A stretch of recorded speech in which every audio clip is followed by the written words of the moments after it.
Mana bizni Lakura kompaniyasini E vitamin penkasi.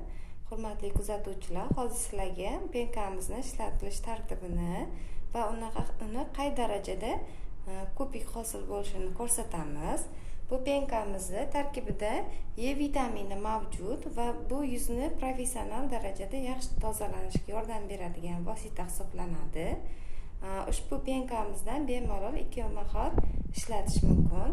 Ertalab va kechqurun penkani ishlatish jarayonida shu qo'lingiz, yuzingiz namlanadi va undan so'ng penkamizdan kaftingizga o'sha nihoyatda olish kifoya va mana shu olgan miqdoringizni bir-biriga kaftingizda mayin ishqalash jarayonida shunaqa yumshoq ko'pik hosil bo'ladi.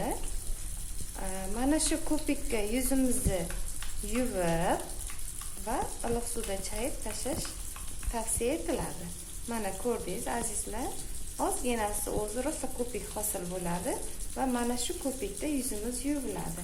Bu penkani vazifasi, ya'ni yuzimizdagi tabiiy namlik balansini ham shikastlamasdan avaylab yaxshi tozalaydi va yuzimizni keyingi parvarish uchun samarali tozalab tayyor qilib beradi. Mana shu ko'rinishda ishlatiladi. E penkamiz, mana tarkibida E vitamini mavjud penkamiz.